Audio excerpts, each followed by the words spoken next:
Good morning, children. Welcome to our new session. In social science, we are going to see the civics first lesson.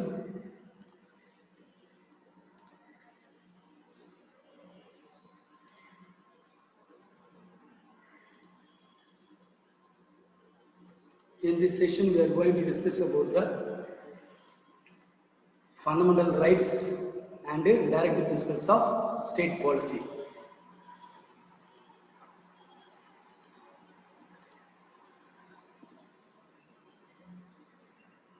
The fundamental rights are divided into 6 parts. They are right to equality and right to freedom, right against exploitation, right to religion, cultural and educational rights, right to constitutional remedies. These are the 6 fundamental rights which is been given to the Indian citizens. So this we will discuss one by one. Right to equality. Right to equality is nothing but each and every individual should be treated equally before the law.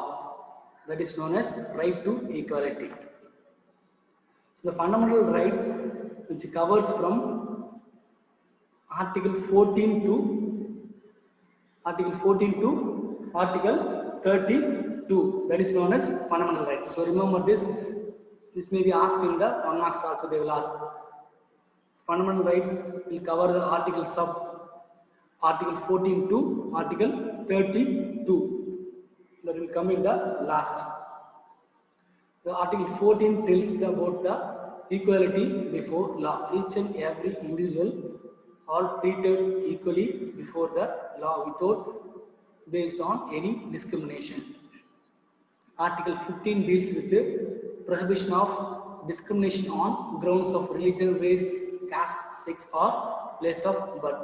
So any individual should not be discriminated based on the color, caste, race or religion, community, place of birth.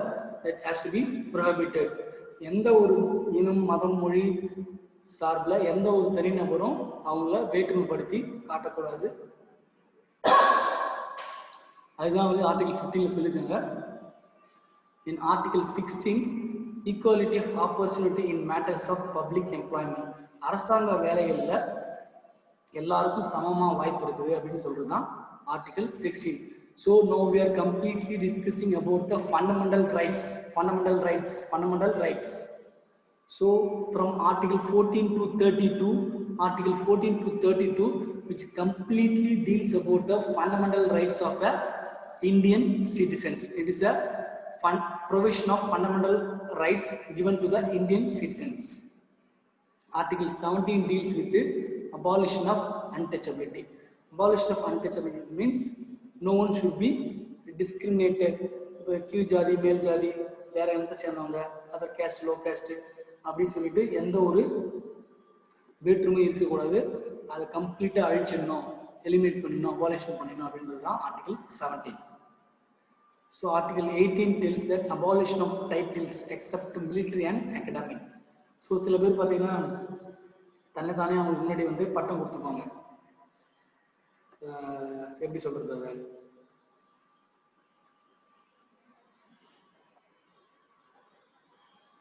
Military titles இருக்குல்ல, military என்ன பார்த்தீங்கன்னா commander, chief military officer, அந்த மாதிரி இருக்கிறது. அந்த பதவி எல்லாமே வந்து கொடுக்கலாம். அதை தவிர்த்து வேற ஒரு சில பதவிகள் யாருக்கும் கிடையாது, கொடுக்கவும் கூடாது, எல்லாரும் சமம் அப்படின்னு இந்த Article 18ல சொல்றாங்க.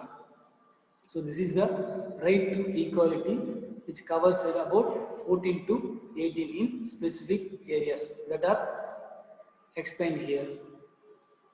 So next fundamental right is right to freedom.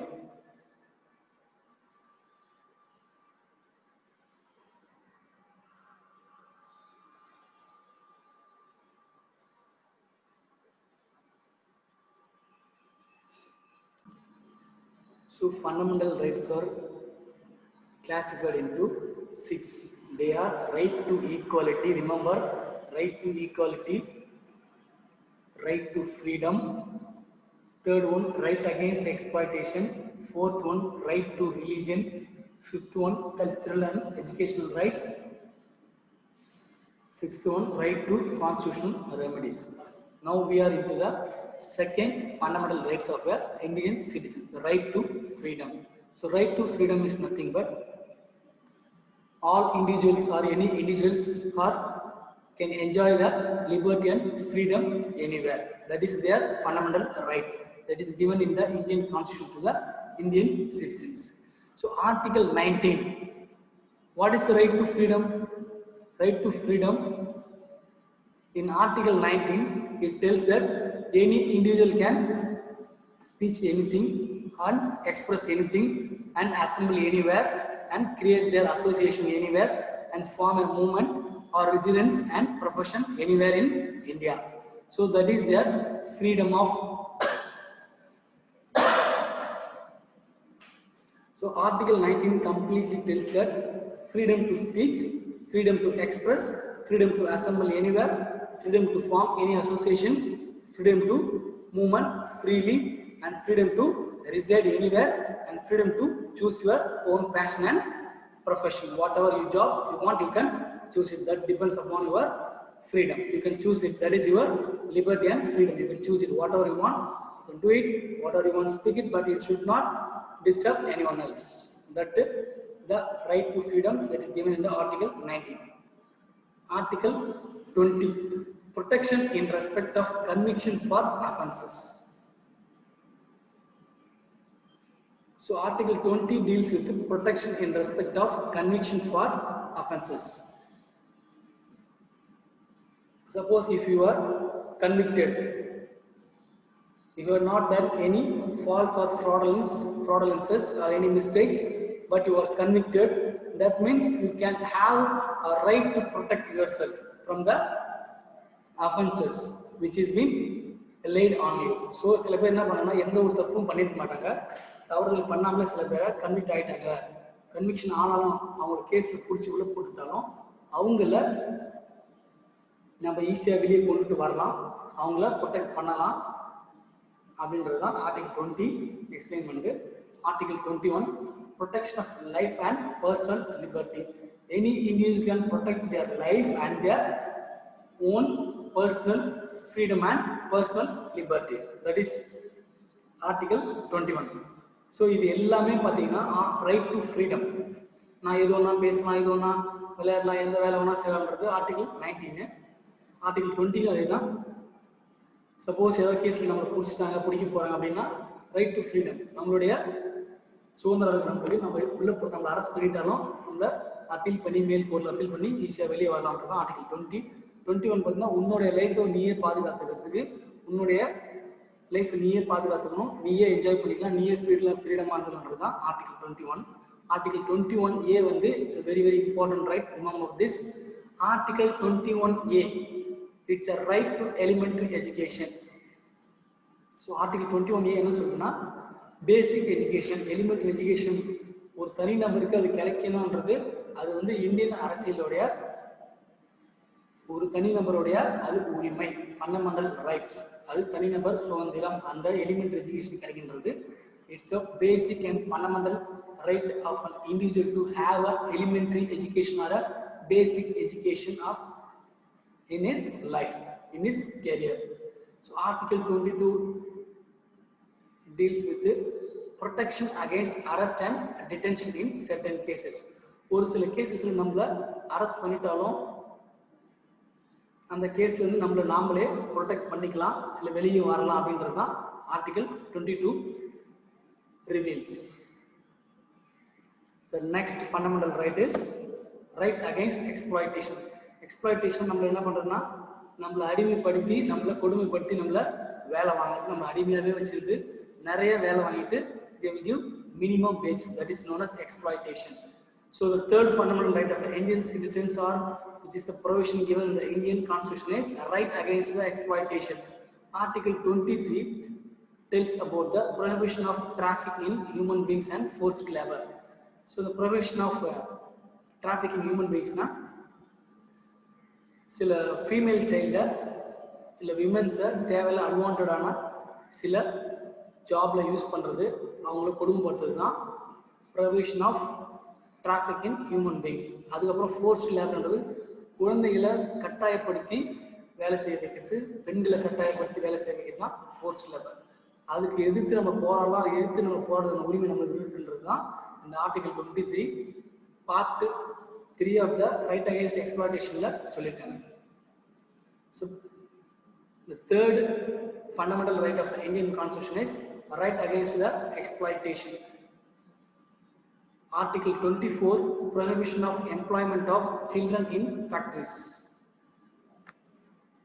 So நம்மளோட அடிப்படை உரிமை என்னன்னு பார்த்தீங்கன்னா ஆர்டிகல் 24 என்ன சொல்றதுன்னு பார்த்தீங்கன்னா குழந்தைகளை கம்பெனிஸில் ஃபேக்ட்ரிஸில் அவங்களுக்கு வேலை கொடுக்கக்கூடாது, வேலைக்கு அப்பாயின்மெண்ட் பண்ணக்கூடாது less than 13 or 14 years of age.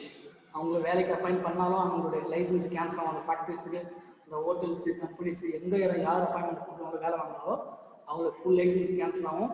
இந்த ஒட்டுமொத்த மேனேஜ்மெண்ட்டும் அரெஸ்ட் பண்ணிடுவாங்க.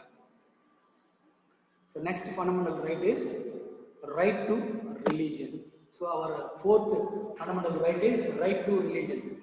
ஸோ என்னென்ன ரைட் டு ரிலீஜன்னா யார் வேணால் எந்த ரிலீஜன் வேணால் ப்ராக்டிஸ் பண்ணிக்கலாம், எந்த மதம், எந்த மொழி, எந்த மந்திரம் எது வேணால் சொல்லிக்கலாம், எந்த கோவில் வேணாலும் நீங்கள் டேக்ஸ் பே பண்ணிக்கலாம், எந்த ரிலீஜியஸ் ஃபங்க்ஷனு, எந்த சாமியாரோட மீட்டிங்லாம் நீங்கள் அட்டன் பண்ணிக்கலாம் அப்படின்றது தான் இந்த right to ரிலீஜன்றது.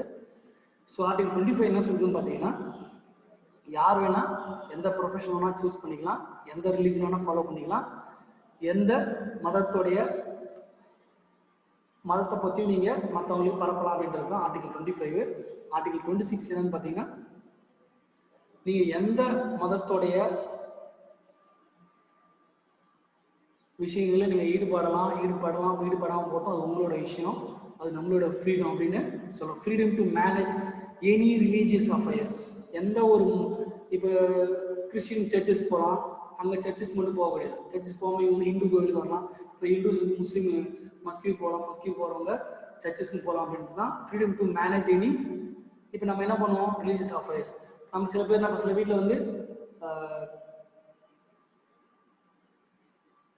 Vinayagar Chaturthi celebrate பண்ணுவாங்க, சில பேர் வந்து முஸ்லீம் பண்டிகை செலிப்ரேட் பண்ணுவாங்க, சில பேர் எல்லாத்தையுமே செலிப்ரேட் பண்ணுவாங்க. That is known as freedom to manage all religious affairs. Article 27 deals about the freedom from payment of taxes for promotion of any religion. So you are given liberty and freedom to pay any amount of donation and contribution and taxes to the promotion of any religion. எந்த மதத்தை வளர்க்கறதுக்கு எவ்வளோ வேணால் நீங்கள் எவ்வளோ வேணால் பணம் நன்கொடையாக கொடுக்கலாம், எந்த மதத்தை வேணால் சப்போர்ட் பண்ணலாம் அப்படின்றது தான் ஆர்டிகல் 27 சொல்லியிருக்காங்க. ஆர்டிகல் 28 பார்த்தீங்கன்னா freedom from attending religious instructions or worship in certain educational institution. Article 28 என்ன சொல்லுதுன்னா ஒரு சில ஸ்கூலு, காலேஜஸு, ஆஃபீஸில் பார்த்தீங்கன்னா இந்த மொழியை தான் நீங்கள் பேசணும், இந்த மதத்தை தான் நீங்கள் கும்பணும் அப்படின்னு சொன்னாங்கன்னா you can claim to the court அப்படின்னு யாராவது சொன்னாங்கன்னா நீங்கள் கோர்ட்டில் கேஸ் போடலாம், அவங்க மேலே கேஸும் போடலாம், அந்த இடத்த விட்டு நீங்கள் வெளியே வரலாம். இதெல்லாம் நீங்கள் எங்களுடைய ஃபண்டமெண்டல் ரைட்ஸ் கிடையாது, எங்களுடைய சோம்லேருந்து நாங்கள் எந்த மொழி எந்த மதம் எதெல்லாம் ஃபாலோ பண்ண சொல்லிட்டு நீங்கள் கிளைமும் பண்ணலாம். அதுதான் வந்து ஆர்டிகல் 28 சொல்லியிருக்காங்க. So next 5th fundamental right is cultural and educational rights. Cultural and educational ரைட்ஸ்னால் எந்த மதம், எந்த படிப்பு, எது வேணால் படிச்சுக்கலாம், எந்த மதத்தில் வேணால் இருந்துக்கலாம், எந்த மொழி வேணால் ஃபாலோ பண்ணிக்கலாம், எந்த ஸ்கிரிப்ட் வேணால் ஃபாலோ பண்ணிக்கலாம். That is known as cultural and educational rights. Article 29 protection of language, script and culture of minorities. So article 29 protects the minorities cultures, their tradition. Article 29 completely protects the languages, styles of minorities, scheduled caste, scheduled tribes. இந்த ஆதிவாசிகள், காட்டுவாசிகள், அட்டவணை இனத்தவர்கள், அவங்களுடைய எல்லாத்தோட அடிப்படை வாழ்க்கையில் பழங்கால வாழ்ந்த வாழ்க்கை ஸ்டைல்ஸ் எல்லாத்தையும் ப்ரொடெக்ட் பண்ணுறது தான் ஆர்டிகல் 29. ஸோ ஆர்டிகல் 30 என்ன பார்த்தீங்கன்னா right of minorities to establish and administer educational institutions. இப்போ மைனாரிட்டிஸ் பார்த்தீங்கன்னா எஸ்சிஸ், ஷெட்யூல் ட்ரைப்ஸ், ஷெட்யூல் கேஸ்ட்டு, யார் வேணால் அவங்க வந்து எந்த மதத்தில் வேணால் இருக்கலாம், ஆனால் அவங்க வந்து காலேஜஸ், ஸ்கூல்ஸு எது வேணால் அவங்க கட்டலாம், உருவாக்கலாம் அப்படின்னு அதுவும் வந்து ஆர்டிகல் 30 சொல்லியிருக்கு. அது வந்து அடிப்படை ஃபண்டமெண்டல் ரைட்ஸில் இந்தியன் கான்ஸ்டியூஷனில் சொல்லியிருக்காங்க. The sixth fundamental right is right to constitutional remedies. Right to constitutional remedies முன்னாடி நம்ம பார்த்தாச்சு. ஒரு இண்டிவிஜுவலுக்கு ஏதாவது பிரச்சனை, ஏதாவது கோர்ட்டோ இல்லை ஃபண்டமெண்டல் ரைட்ஸ் வந்து கவர்மெண்ட் அவங்க ஃபாலோ என்ஜாய் பண்ண முடியாமல் வயலேட் பண்ணுதுன்னா கவர்மெண்ட் இவங்க சுப்ரீம் கோர்ட்டில் இவங்க கிளைம் பண்ணலாம். That is known as constitutional remedies. கவர்மெண்ட்டே ஒரு சில ஃபண்டமெண்டல் ரைட்ஸை பண்ணக்கூடாது, நீங்கள் பண்ணக்கூடாது, என்ஜாய் பண்ணக்கூடாது, வெளியே போகக்கூடாது, பேசக்கூடாது, கூட்டக்கூடாது அப்படின்னு சொல்கிறாங்கன்னா you can claim to the court. இப்போ எஜுகேஷன் கவர்மெண்ட் ஸ்கூலில் படிக்க விட முடியாது அப்படின்னு சொன்னாங்கன்னா you can claim to the court. That is known as right to constitutional remedies. So next concept is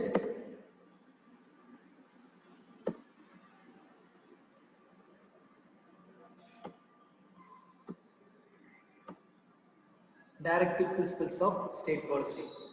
So we discussed in the previous video difference between the fundamental rights and directive principles of state policy. Now we are going to see about in which article and in which part the directive principles of state policies covers or which it comes under. So directive principles of state policy can be shortly said as DPSP. சுருக்கமா எப்படி சொல்லலாம்? DPSP ன்னு சொல்லலாம். Directive Principles of State Policy. So Directive Principles of State Policy Part 4 of the Indian Constitution ல அது cover ஆகுது. Directive Principles of State Policy எத்தனை ஆர்டிகல்ஸ்க்குள்ள எதுல இருந்து எதுல தொடங்கி எதுல முடியும் பார்த்தீங்கன்னா ஆர்டிகல் 36ல ஸ்டார்ட் ஆகி 51 வரைக்கும் Directive Principles of State Policy cover ஆகுது. So however on the basis of their content and direction they can be classified into 3 broad categories: socialistic, Gandhian and liberal intellectual. So directive principles are classified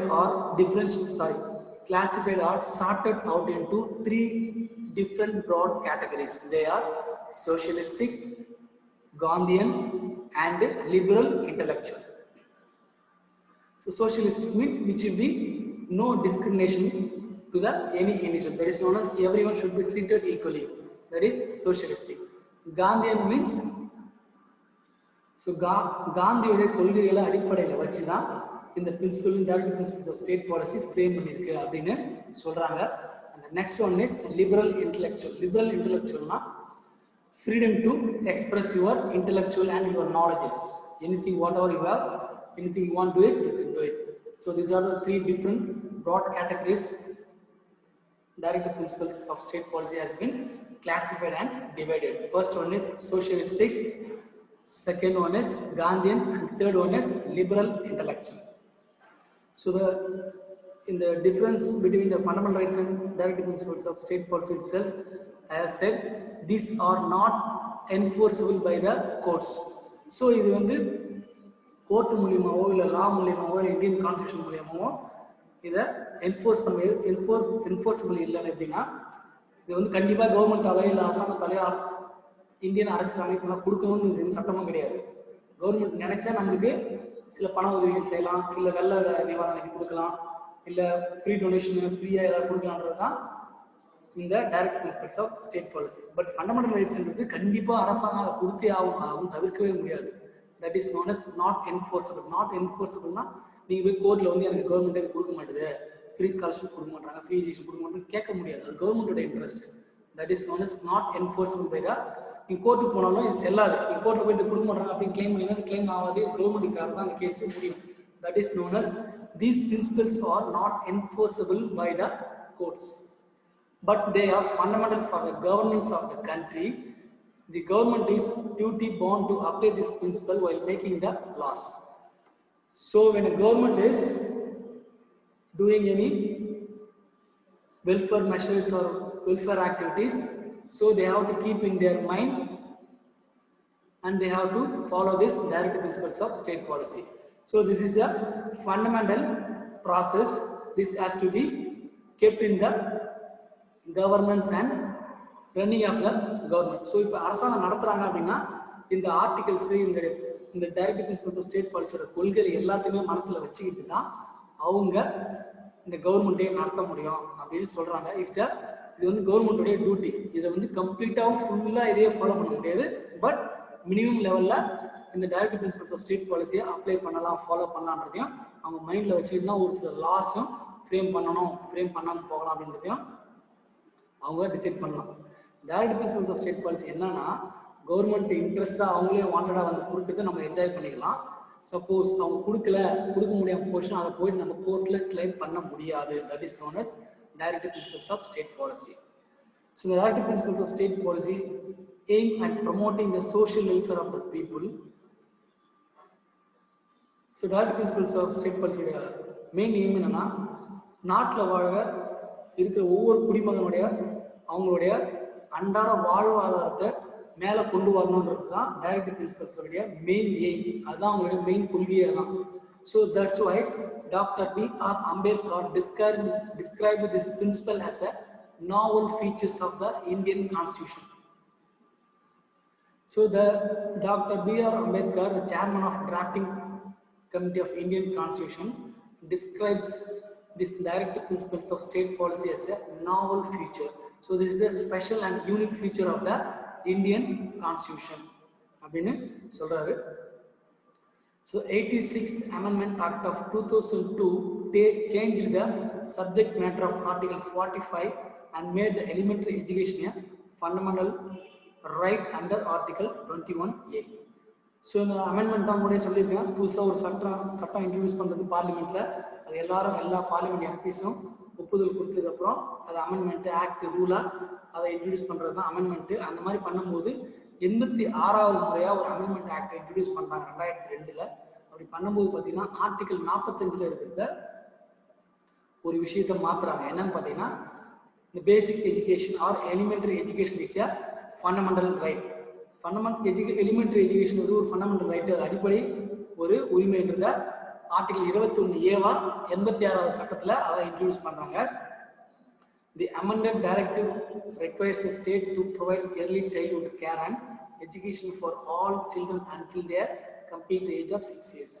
So the 86th Amendment Act of 2002 மூலமா என்ன பண்ணுறாங்கன்னா, article 45 இருக்கிற directive principles of state பாலிசியை அதில் இருக்க ஆர்டிகளை எடுத்து 21A என்ற ஆர்டிகளை புதுசாக ஒன்று உருவாக்குறாங்க. என்னன்னு பார்த்தீங்கன்னா, ஒரு இந்திய குடிமகனாக பிறந்த ஒரு குழந்தைகளுக்கும் ஒரு மனிதருக்கும் கம்பல்சரி எஜுகேஷன் வந்து கொடுக்கணும்னு சொல்கிறாங்க. அது மட்டும் இல்லாமல் up to 6 years of age, each and every child below the 6 years of age will be given a childhood care and education for all children until they complete the age of 6 years.